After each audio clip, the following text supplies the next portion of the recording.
প্রধান উপদেষ্টা professor doctor Yunus বলেছেন, ফ্যাসিবাদ বিলোপ করে নতুন বাংলাদেশ গঠন ছিল জুলাই বিপ্লবের চেতনা।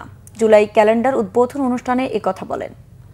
জুলাই গণ অভ্যুত্থানকে স্মরণ করার অনুষ্ঠানমালা নিয়েছি। সেটা শুধু ভাবাবেগের বিষয় নয়, ক্ষোভ প্রকাশের বিষয় নয়। আমরা 16 বছর পরে বিরাট বিদ্রোহ ঘোষণা করেছিলাম যে অভ্যুত্থানের মাধ্যমে, এবং যে কারণে অভ্যুত্থান হয়েছিল তাৎক্ষণিক যেটা টার্গেট ছিল সেটা আমরা অর্জন করেছি। কিন্তু তার পেছনেও ছিল একটা বিরাট স্বপ্ন, নতুন ভাবে রাষ্ট্র ব্যবস্থা বিনির্মাণ, নতুন বাংলাদেশ বিনির্মাণ।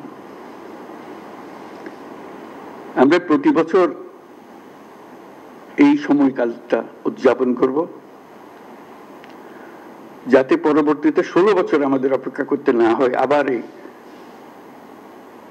অভ্যুত্থান করার জন্য।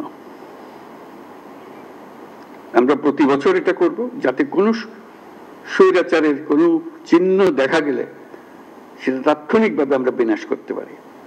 সেটার জন্য এটা অত্যন্ত গুরুত্বপূর্ণ। স্বৈরাচারের প্রথম পাতা মেলার আগেই যেন আমরা তাকে ধরে ফেলতে পারি, 16 বছর যেন আমাদের অপেক্ষা করতে না হয়।